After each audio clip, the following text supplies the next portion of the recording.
everybody has that genius thing about them. The fortunate thing is whether you can talk your crazy self into believing it or not.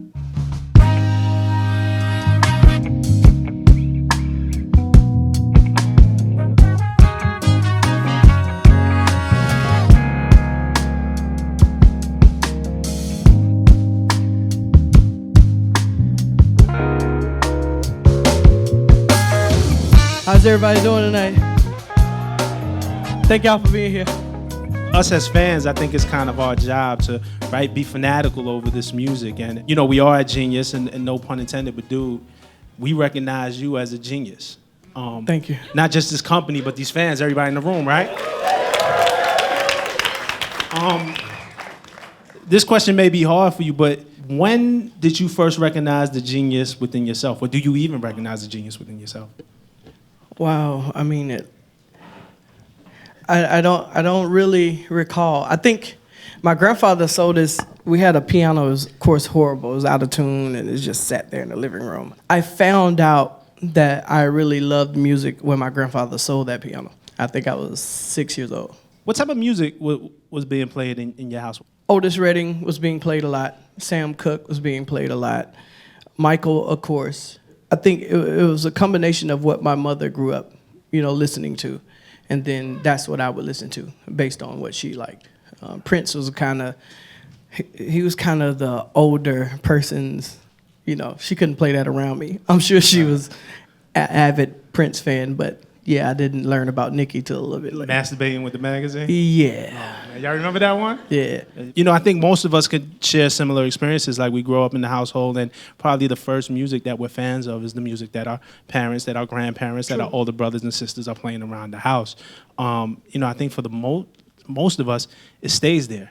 We stay in that fan stage. But for you, something clicked, and you said, hey, this is what I want to do with my life. What led you to that? I completely seen all the stars growing up as human beings, and I think that was the first thing. And the first person that I made human to me was Michael Jackson. If I would have ever seen him, I knew in my heart that I would treat him like a person that has these talents. You can't control where your gifts come from. You can only do something about them, or go through life and try to make sure that you leave an impression on this world with what you have on the inside. So whoever was singing or writing, I felt like I wanted to be amongst them. I didn't want to look up or appear to them. Like I wanted to be exactly in line with those people, and I still see things that same way today.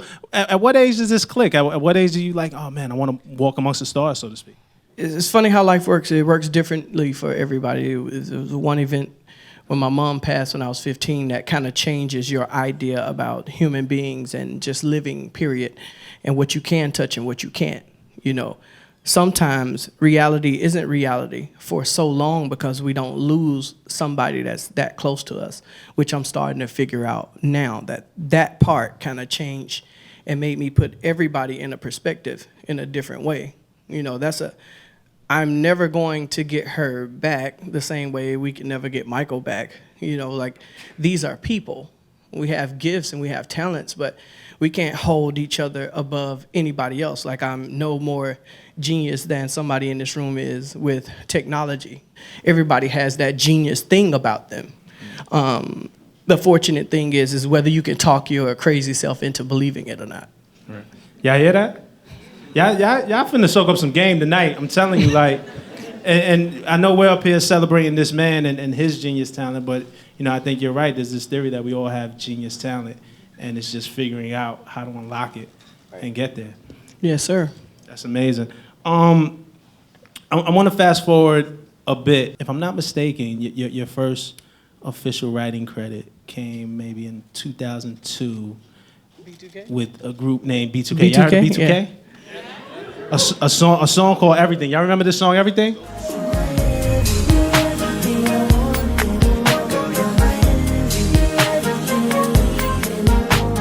It's funny listening to that now because back then we didn't really know the dream and kind of your style, and going back and listening to it, I was like, oh, wow, I can hear it.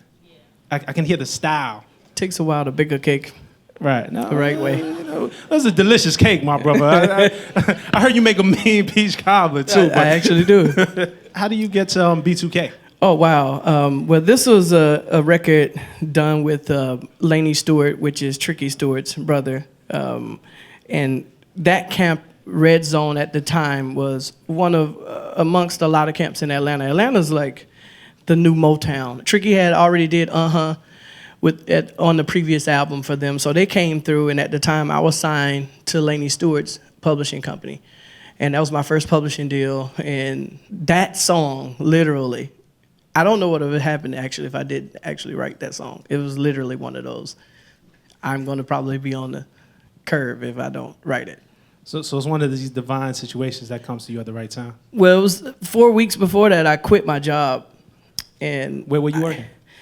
I was working at some collection agency. I was really bad at it. It was really bad. Sally Mae? Yeah. Was Sally Mae? Man. No, that's too good. It was worse than that. It's too good. I remember just calling and they say, I don't have it. I'm like, all right, cool. You a G for that, man. Really bad. My money. It's really bad. And I had just started playing golf at that particular time. I stopped by the golf course at like 7:30 in the morning. And I got on the first tee at this golf course called Legacy. And I sat there and I called into my job and I quit. Because I kind of figured that if I didn't put 100% into music, really, I was never going to actually be great enough to stay in. And so I quit my job that day, not knowing how I was going to pay rent the next month. And at that time, I didn't have a publishing deal. And that song is actually what got me a publishing deal. Awesome, man. So you believed in yourself. And like I said, you got to be crazy enough to believe in yourself. You and Tricky went on to make just magic. Yeah, it was quite a run. Most of that time though was being spent because we only remember the highlights. That whole time I had learned the MPC and started to produce my own records and started to work on my own records. At that time, building them from point A to point Z because I didn't want to need anyone or to need studio time or anything. So I invested the money that I had in myself and just kind of kept churning. And eventually this style that you're talking about I gave birth to it in those times. It was just done. The cake was done when I got to 2007. You know, man, I got questions for you all night, man, but one of the great things about Genius is that we really believe in community and no one person knows everything. So for this event, we did a contest on Twitter. So Jael is here right now with our first contest. What's up, man? What's a question for you? All right, so I'm here with Aryan. He is a Dream superfan and Twitter contest winner. So I hear you have a question for the Dream that you've been dying to ask. What's your question? Hey, Dream. My question what's up, is, man? how old were you when you wrote your first song, and do you remember what it was about? Man, I think I seen your question. I think I seen it. Said it like 100 times. On Twitter. You said it like 100 times? Yeah. He really wanted to be here tonight, man. Give it up. Man, that's a good question, man. Like, I don't remember the exact song. Every time somebody asks me that question, I remember a feeling, though. The first time I felt something in myself from a song was Man in the Mirror by Michael. Like, that was the first. I asked my mom, like, yo, I need to get this tape. Like, or, it was a tape at that point. Like, let me get this tape with this on it. And I played that song back to back. And it has, of course, a billion hits on it. But that record is what I come back to, and I don't know why, but I know that's not the answer to your question. But I had to give you something. And he saw your tweet, so he had mad long to prepare for this question. No, but that's amazing. Hater. But no, it's funny though because we'll see, and we talked about this a little bit before the interview. Just these recurring kind of themes, and comes right back to Michael. You know what I'm saying? Leads us right back to Michael. We have also a community on Genius Online who couldn't be here today, so they're the ones who put up the lyrics. So when everybody tweets us like, "Damn, man, the album just came out. How'd you get the lyrics up so fast?" We have a community that transcribes the lyrics from all across the world, and they drop the annotations. And they had a question too that Jael is going to read right now. Okay. Yeah, so Genius Community has a lot of questions for you, so get ready. The first question is from community member Big Baby Goat 116. He wonders, who Big are baby some of the goat. songwriters of the past who have influenced your craft? Definitely Lionel Richie, Diane Warren, Otis Redding, Sam Cooke are all guys that, and that's from me hearing them for the first time and hearing those songs first. And of course, when you get into the 90s, it's kind of funny because it would be Pac and Biggie and those lyricists of where I felt wit was, and I think that's exactly what I actually became, was this 90s R&B kid, but 90s R&B was still based off of hip hop and rap in a way. But I want to go to 2003 right now. Oh man, come on, man. Look, man, you get to writing this song called "Me Against the Music." Okay, all right, here we go. And Here we go. A couple of artists. I don't know if you guys heard of Britney Spears and Madonna. It was huge artists. Like, this is big. It was too big, too early, too big. What happened? What happened, man? There was a better song on the album, which was Toxic, which is an awesome song. Why would you put my song out before that? It's like, who were the A&Rs there at that time listening to both of the songs saying, let's do this? Like, that song, to kind of go back, this is the first time when we was talking about the Tricky thing where me and Trick was working. He was playing this track. I remember hearing it. I knew about a meeting coming up with Britney, and Trick had his camp, and if he was here, I'd put him on the spot. I'm gonna leave him alone though. And he left one night, left this up on the desktop, and I stole it out of literally the trash bin and went to the other studio across the hall and recorded it down with this, all my people on the floor, let me see you dance. That was kind of like literally the chorus at that point. Not thinking that much of it. To paint you a more broader picture of that is, I had a 92 Cadillac Sedan DeVille with no AC in it. It was really hot. I had leather seats. Of course. Did I say it was really hot? And I get a phone call driving down the expressway, and Trick calls me, yo, Britney's gonna do your song. It's gonna be the first single. I'm like, man, come on, man. Don't be fucking with me right now. It's hot. I got leather seats. And so I'm like, okay, man, cool. Because nothing in the music business is safe. Somebody say you got a single and that shit goes away like immediately. So I hang up my little cell phone. I don't know. At that time, of course, you were paying money per minute. So I hung that shit up real quick. And don't call back. Maybe I believe it, maybe not. He's tricky, so you never know. Of course, I was excited that this thing was happening for me. However, I didn't have that much control over what the end of the product would be. And that haunted me the whole time, because with every step, my song changed. The verses changed. People put words here, words there. And when you're new, you can't do shit about it. You just have to. It's like watching your baby just fall, and you're like, oh no, that's not the right verse. Don't say that. Why did my 20% go to 10%? I have no idea. And so I ended up with like 2.2% on the song. Oh, don't feel bad. It's all good.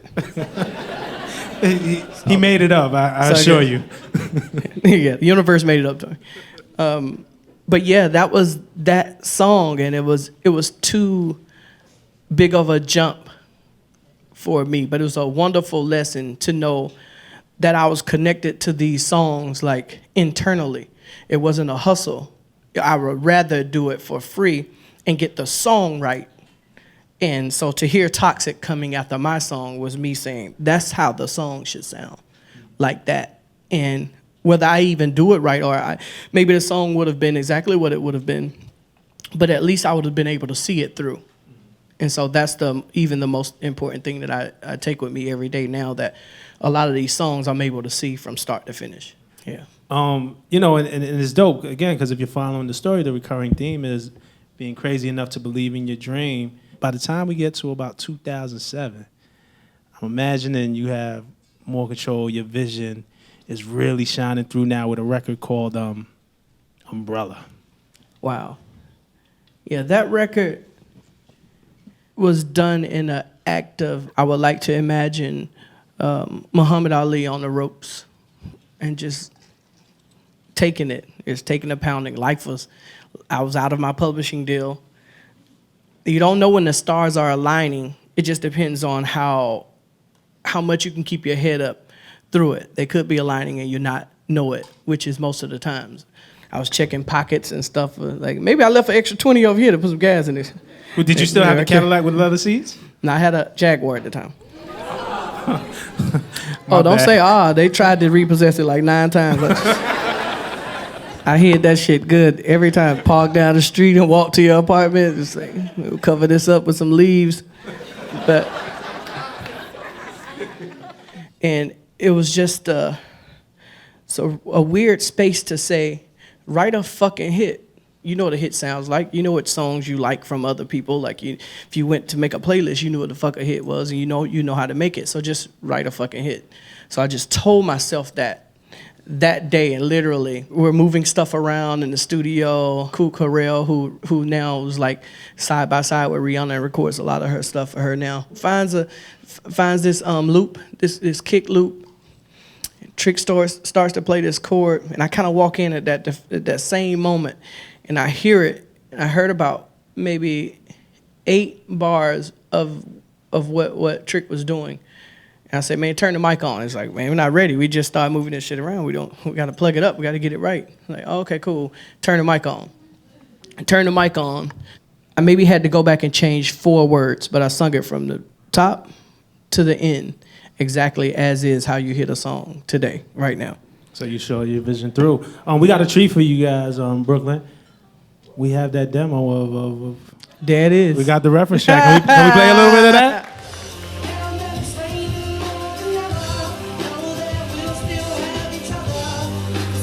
Y'all gotta sing this part.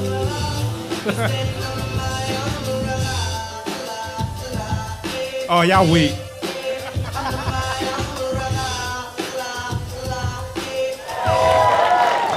I mean, 7 weeks at #1?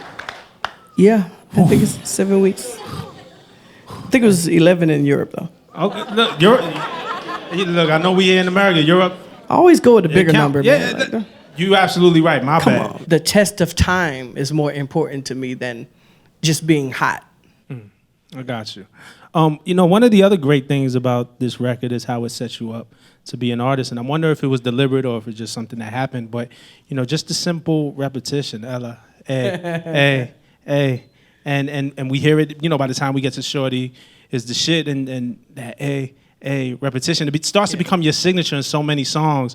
But to have, Rihanna singing on a record that spent 7 weeks at the top of Billboard in the States, 11 in Europe. Did you set that up deliberately or how did that happen? Well, now that's entitled My Ode to Atlanta.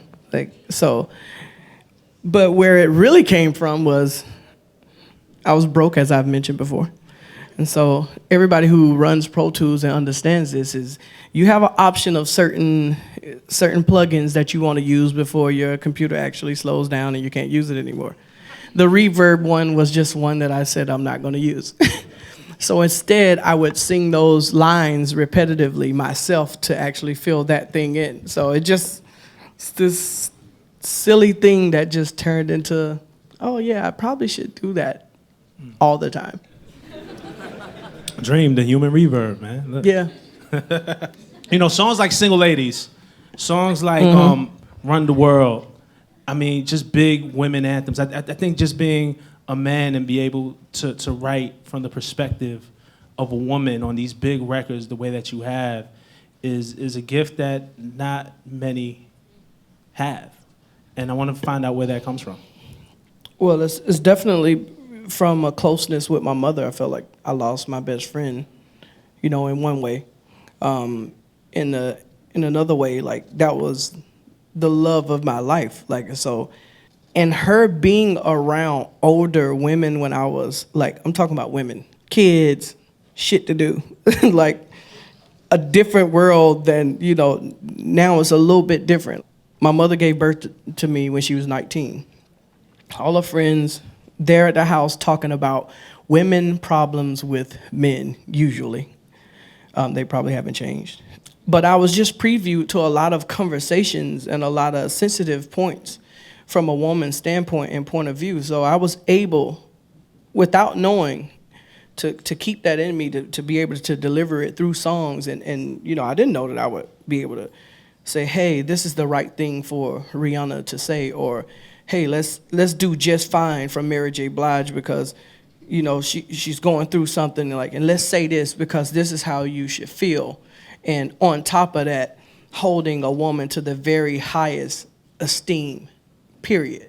So I didn't know it was there. It was just a discovery. I had no idea, like, hey, man, you write better records for women than you do other male artists. So what? Help me understand a little bit. Something like Single Ladies with Beyonce. Like, how does that start? Do you come to like, B, I got this brilliant idea? Well, at the time when I wrote that record, I was on the tour with Jay and Mary J. Blige at the time. And I believe Jay caught me in one of the cities, and he was like, yo, I need you to go in with my girl.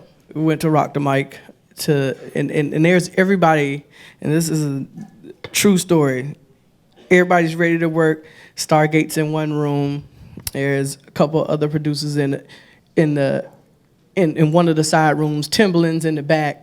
And I walk in, and the thing that people mostly don't know about me is I talk shit to literally rip myself up to do it. Like, it's not that I may believe it, is the crazy part of, like, why did you put yourself in that scenario?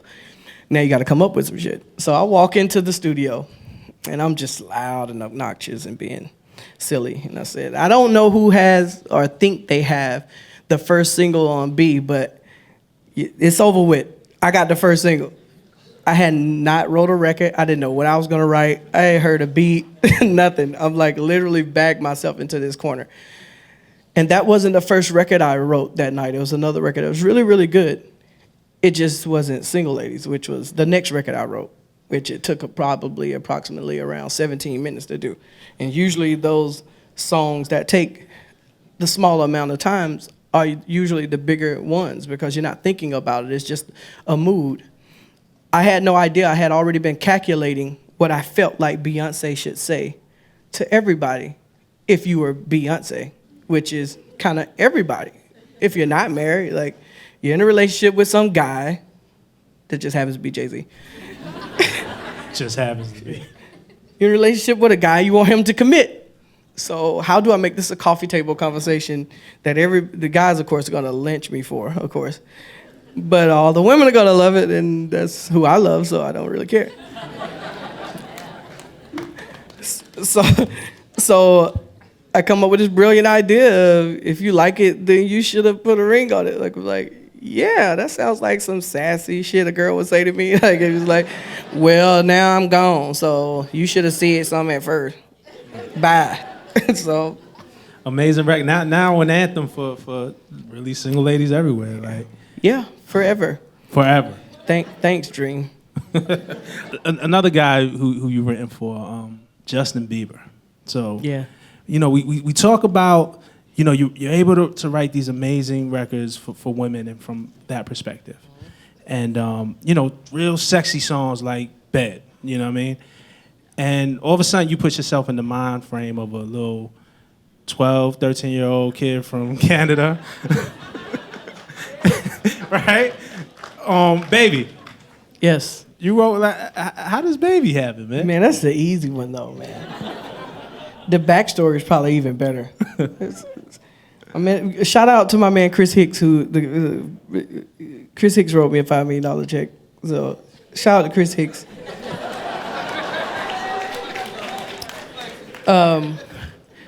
Chris Hicks was at Def Jam at the time, and Bieber came through that boat with him and Usher at that time. And me and Chris Hicks went back. He's from Atlanta, noontime, so we know each other. And I'm in the building. He said, hey, man, I'm closing up this Justin Bieber album.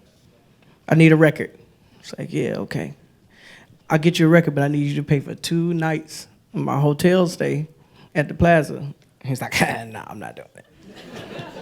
I'm like, what? I'm like 10 for 10. Like, you're not gonna pay? Nah, man, it's like $2,500. I'm not doing it. It's like, okay, man, cool. I leave the building and I get a call like, okay, cool. I'm gonna pay for the hotel, man. Don't go to the airport. So, stayed there. Went to the ballet that night. I think the next night I actually wrote the record. Probably took like 22 minutes to write it. But I had to wait till the next night to write it because then he probably wouldn't pay for the next night of hotel stay. So, True story. and then all the work that you've done in hip hop. I mean, and just in this conversation, and I'm learning actually as we're going along. I mean, this seems to be like just your playground. Like it seems like you have the most fun. I mean, you know, in working with guys like Kanye and Jay-Z, I mean, we're talking about songs like No Church in the Wild, Ultralight Beam, Holy Grail, Pusha T. One of the hardest Pusha T records ever, Exodus 23:1, hard. Man, how do you approach working on a hip hop record? Is it any different? Do you put yourself in a different mindset? Nah, I'm in that. My favorite record is Riding Dirty by UGK. Like, that's my favorite album, like, period. Hip-hop is expressive in a certain type of way that R&B could never be, and it shouldn't try to emulate. You know, they belong to their own places. Of course, you make your choice to do which thing it is that you want to do, but I'm lucky enough to have worked with those great people that you've already named for them to let me do my thing. I first had the idea that it was okay to do it, though, by listening to Tupac when he took Devontae, and he made those tracks. And I knew what mindset he had to be in to make those, because those weren't like R&B tracks, you know. And I'm still at that moment now, waiting on that Dr. Dre part of when somebody lets me go crazy on their whole album, just do the whole thing. And I'm sure somebody's gonna probably get unfortunately shot after that, but I don't know what kind of rap they're doing today. They say something about somebody, but then they friends on the next track, and then the friends with the other person. I don't really get that. We beefing. Like, I don't.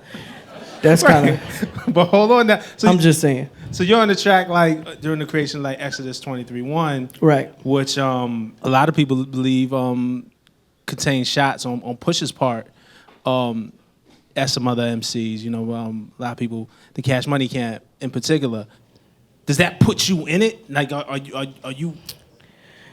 It kind of makes you. Of course, I think everybody has to pick a side at a certain point. But we're all grown-ups and individuals. If somebody says they're moving on, they're moving on.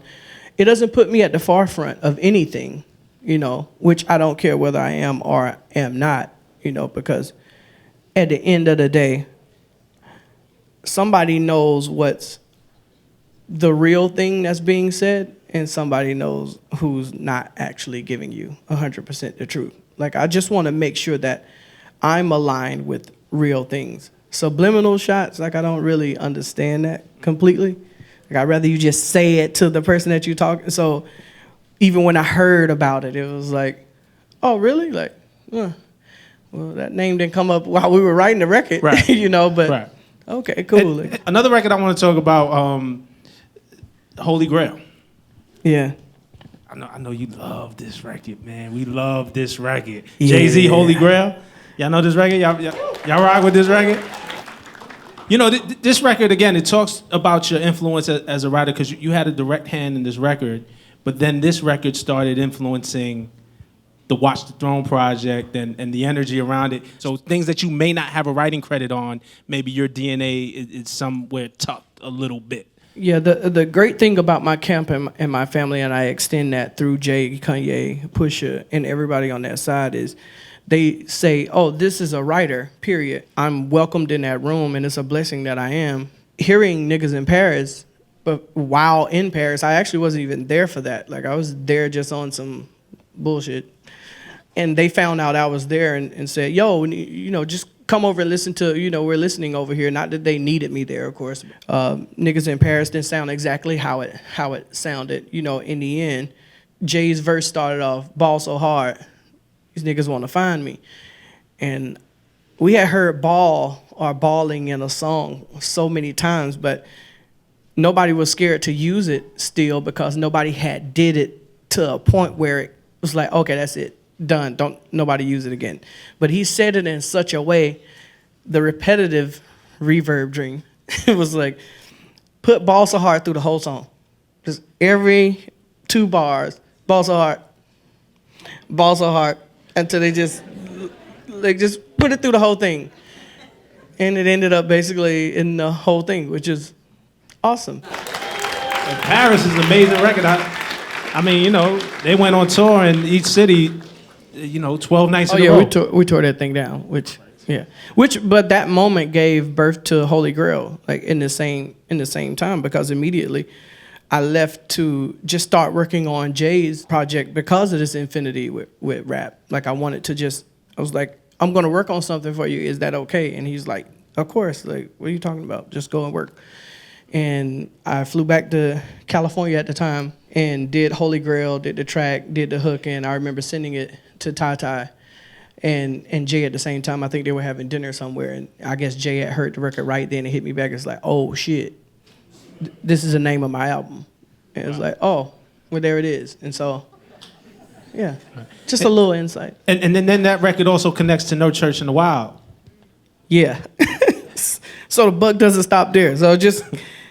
This is a great story, guys. Yeah, so Jay has Holy Grail for his own project. They're wrapping up Watch the Throne, and I get a phone call from my good friend Chaka Pilgrim, who says, yeah, we need you to come to New York like ASAP, like now. Like, nah, I'm in Newport. I just bought a boat. I'm chilling like a motherfucker. I'm not coming up there. I'm writing good records. I think I either just finished 1977 or it was something. I was in a groove. I was like, no, man. Like, I'm not fucking with y'all right now. Like, I don't know what you want, but leave me alone. Of course, I went, and if I didn't go, No Church in a While and winning a Grammy for that record wouldn't have happened. But it was still based off of Jay playing Holy Grail for Ye while they were finishing up Watch the Throne. So it's crazy. A Grammy literally came out of that one moment and me just doing what I was naturally going to do. Right. And it's all about just the energy in the room, the creative energy just flowing. Yeah. That's amazing, man. I want to go back, man. I have so many questions, but our community, our Genius community has another question. This one's a good one, too. Jael, you want to handle this one? Yes. Shoot all right. first. Ooh. Okay, our next question from the Genius community is from Ben Carter. So if you could lock in and do a full collaborative project with one artist, who would it be? Wow. That's a good one. Today, Celine Dion. Why Celine? I mean, why not Celine? But I didn't see that one coming, so. Well, I've already done a record on her. I have a record called Skies of LA that we did, I think in 2009 or 2010. But that voice, just something about it. And me and the great Mariah Carey has already done. Right. We Yeah. already did. Yeah. I felt Hey, like give it up. Don't be afraid. Yeah. a great album. And most of the times you take the hits for what the artist wants to do, but I've never been the one to hustle the music business. If B wants to do 4 and she's in her R&B mode, that's what the fuck we gonna do. Like, that's cool. Like, nobody's counting dollars or whatever, and we're just trying to make great music. The Memoirs was like one of what Mariah would even call her greatest, like, albums, like, period. And so I just would like that same thing with Celine. Yeah. We here for it. We here for it? Yeah, we here for it. Celine, if you're watching, we're definitely filming this. Celine, if you're watching, we gotta make this happen. We have another question from our Twitter contest winner, Jael. Hello. Everybody, this is Siani. So we know that Siani's got a good question. What question do you have for the dream? So, how do you ultimately choose who gets the song? Is it the music or the talent? What you try to do, and this is a real thing. My good friend and sister Beyoncé probably holds maybe 50 titles of records that I have that have not been released for that very reason. Because she's talented, they will stay there and probably won't go on anyone because only B could sing them. And the same way with Ree. Ree has titles of mine that only she could sing. Every now and then there's somebody you want to make sure that they get their shot, and you want to let the new person up, into the realm of things. And I want to be that person for the next Toni Braxton and the next Whitney Houston, which I think I'm now at that space where I can do that and invite that person and go and find them. But beforehand, it was, I rather a great person sing my records before it just turns into, oh, cool, how much money you got? Like, here you go. Like, so that's kind of just my take on it. I remember when Love vs. Money came out. I was working at Double XL magazine. Amazing album, and I got this press advance from the label. And on it at the end, as a bonus song on this press advance, was 1+1. Years before. Oh I had man, you heard got it. well. Oh, shut the Yeah. fuck up. Yeah, absolutely. It's still got in the crib. 1+1 was on Love versus Money at first, and L.A. Reid said he didn't like it, so we took it off. Sorry, I had to throw him under the bus. But Damn, LA. also, it's a gift and a curse to be able to do so many and manufacture them like at a certain level each time. So to say like 1+1 had been forgotten by me, that's the truth. I forgot it. I forgot it was there. It was just on a hard drive, like just floating there amongst the rest of the seas of songs. Because that point was, if I wasn't going to sing it, I wasn't going to give it to anybody else because I didn't feel like anybody else could sing it. And Shaka Pilgrim, my good friend again, reminded me, like, where's that song? I don't know the name of it. And she started to try to sing, but it wasn't good. She does everything else right, but the singing part. She reminded me of this record and said, hey, you need to play that for B. And I played it for her, and that was kind of the history of that record. There's maybe about 600 songs that's just forgotten that could work like every day of the week. But the great songs, do you find that they always tend to find the right home? And Not always. oh no. You know, how many songs can you put on an album? You know, it just depends on what your output is.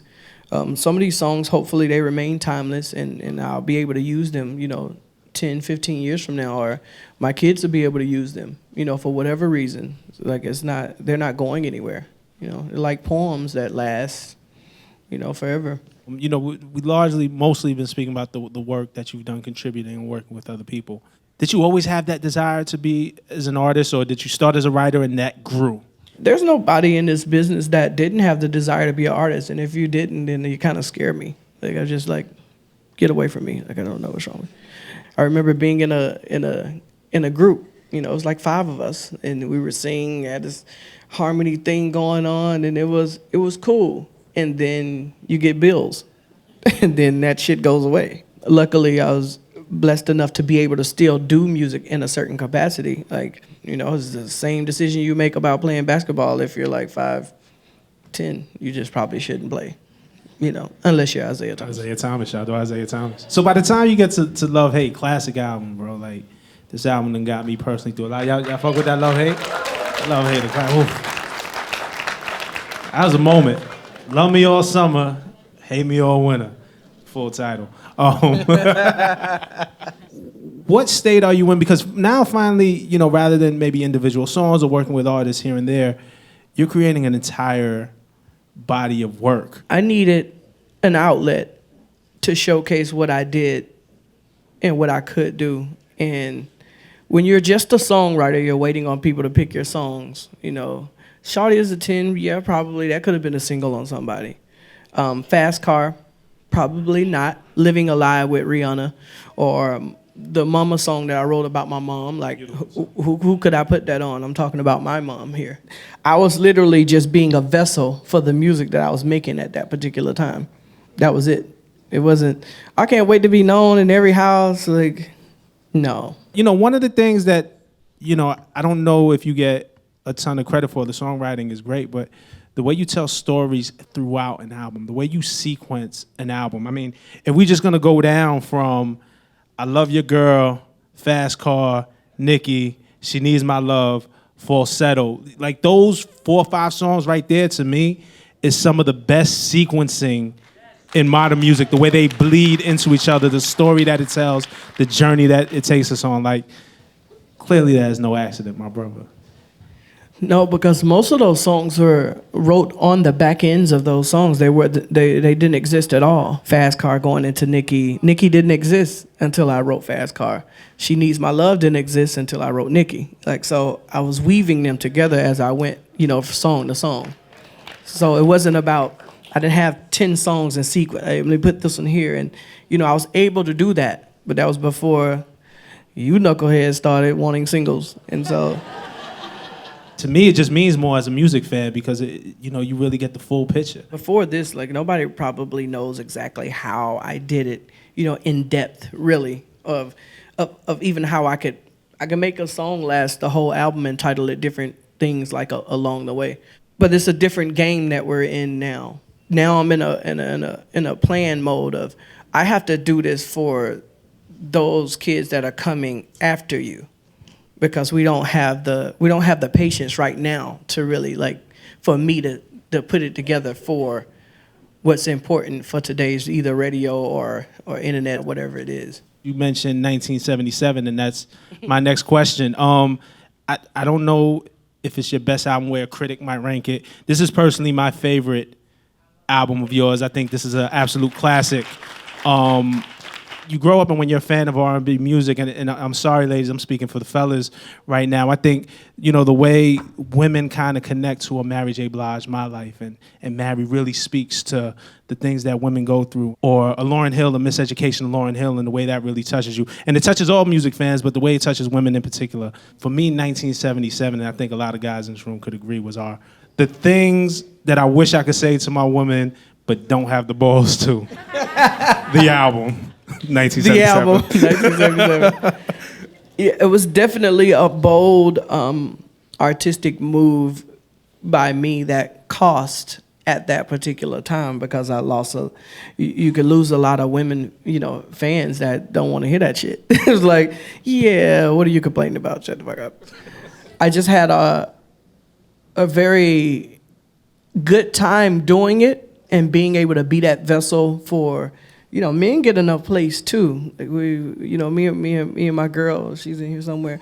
We have these debates and these conversations about being macho or whatever that means, today, and whether you can still be that way as a man, but also be vulnerable at the same time. Vulnerability is the greatest strength that you actually have, like to be seen, broken and be okay with it and be able to explain that to other people. And 1977, it was a broken album. It was like, oh, cool, we broke Dream. Like, yeah, you did, and I'm going to talk about it. So, yeah, that was a very decisive record. Also, I mean, that technically isn't the Dream album. You released it originally under. Yeah, I wanted them to know it was me, yeah. Like, me. Right. That's amazing. There was this interesting song on there, Form of Flattery. Right. I want to get into your mindset, because for me, this is like the R&B version of Takeover. You know what I'm saying? No heart, no glory, no pain, no fear. It's one thing to be hot, but that don't make it a career. My brother, what was going on? This it's so sweet, but it's so gangster. That was my Pimp C moment. In melody and in theory. Man, that record was just about, there's no me without a lot of people that came before me. And that's the rule I play by. That's just how it is. Like, it's a new industry now. Like 10 people can sound the same and literally will not say that, no, it's not the same. Like, yes, it is. It's okay. You just stole the man whole shit. But it's fine, but don't act like you just came up with it. Like, so, when I came out and it was, Dream kind of reminds me of R. Kelly, I was like, yes. It's fucking R. Kelly, yeah. Thank God. Kelly's 12 play. Yeah, remind you of somebody that's dope as fuck. Like, oh man, you kind of remind me of Prince with this. Good. That's what I was fucking going for. Like, I'm glad this shit worked. And now, somebody say, you remind me, I'll just take somebody. You remind me of Jay-Z. It's like, how could I remind you of Jay-Z? I don't know what that shit is. Like, I don't know what that is in the body of artists out here. Something I'm inspired by is something that anybody could do in here or say, or we can have a conversation about it, and I will admit that I'm inspired by it. Do you see your influence today? Because, one of course. thing, I think we're in a space where rappers are using a lot more melody than ever before, and R&B singers are using a lot more rap cadences than ever before, and everything kind of lives now in the middle. Convoluted, right. And I had a lot. I had a lot to do with it, for good and for bad. And it's my idea that 99% of people can't really sing. Most of the times I write my records so you can sing with me. That's why I write them that way. I had something to do with it because I brought it down to a place where it was easier for everybody to kind of be in that place and sing along, which is a good thing because I think rap took a jump from that.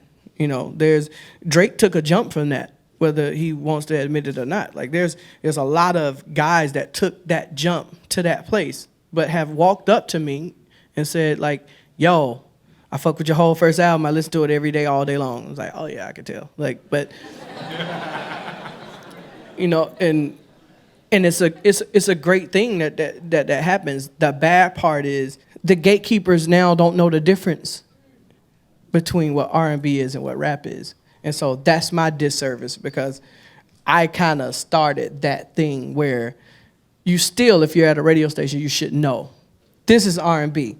Play this shit. If you got 10 records, and pick 5 rap records and 5 R&B records. But true R&B records and sing those. Like every night out of the week can't be fucking hip hop night at every club. Like, And, man, we got to take that challenge amongst ourselves. We accept that challenge that you give us right now into making sure R&B thrives. The question is, do you believe that traditional R&B can thrive in this market the way things are right now? R&B is literally the sweetest moments of life.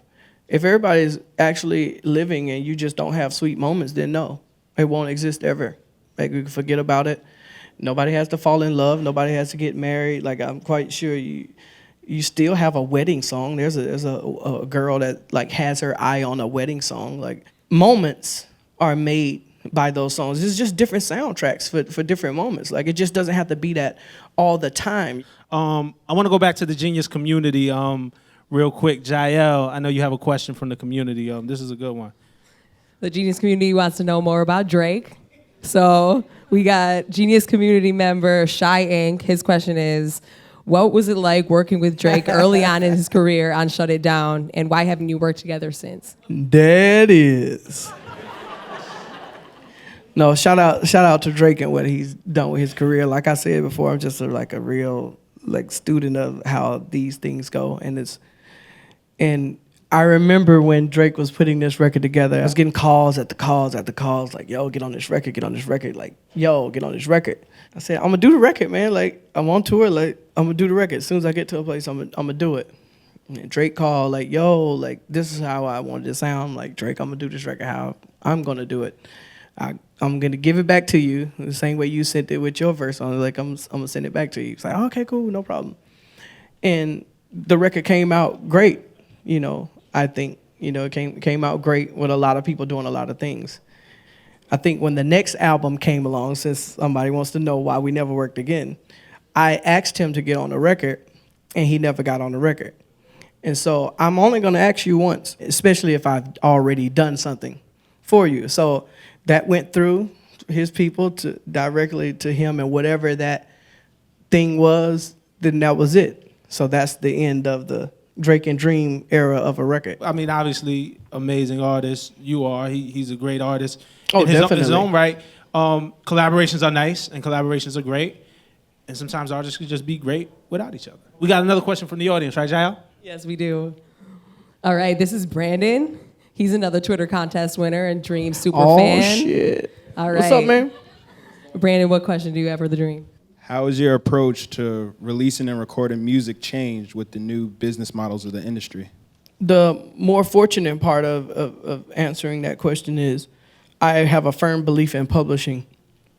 So the business model that has changed and me understanding how to do business in that arena will keep me in a certain place monetarily okay. So I still get to create records, not out of desperation though, but just for the art of it, like of what I want to do or what I feel like or where I think it's going, versus feeling like, oh, let me make a record like so-and-so's record so that I can, you know, get some radio play so I can put some money in my pocket. At the heart of it and what I do, I'm a songwriter, you know, like, and songwriters are just, when you're that first, an artist part of me is second, like regardless. And so how I release records is how I will continue to release them. I will try to do it exactly how I released Love versus Money, Love, Hate. I just feel like when something is new, it's new. You can't defeat new. You just have to wait to become classic, as I've said before. And so the way that I'm going to do it is the way that I'm going to continue to do it. Like, I don't think these songs will get old, and neither will my spirit. So, Absolutely, yeah, give it up. Man, what an amazing journey that you've been on thus far. What does the future hold for Dream? What do you have coming up next? I heard some things, man. I could do anything. I broke myself as an artist at the age of 29. If that isn't already hard enough, to do what I've done in a 10-year period in this span, to even be blessed enough to be sitting here in front of you guys talking about this, I could wrap it up and say, oh, cool, goal's done. I'm just moving on. But it's too many other things. Once you're moving from one thing, it's all art to me. It's all in a bowl, like it's just on a plate. There's an Ice Cube I need to chase now.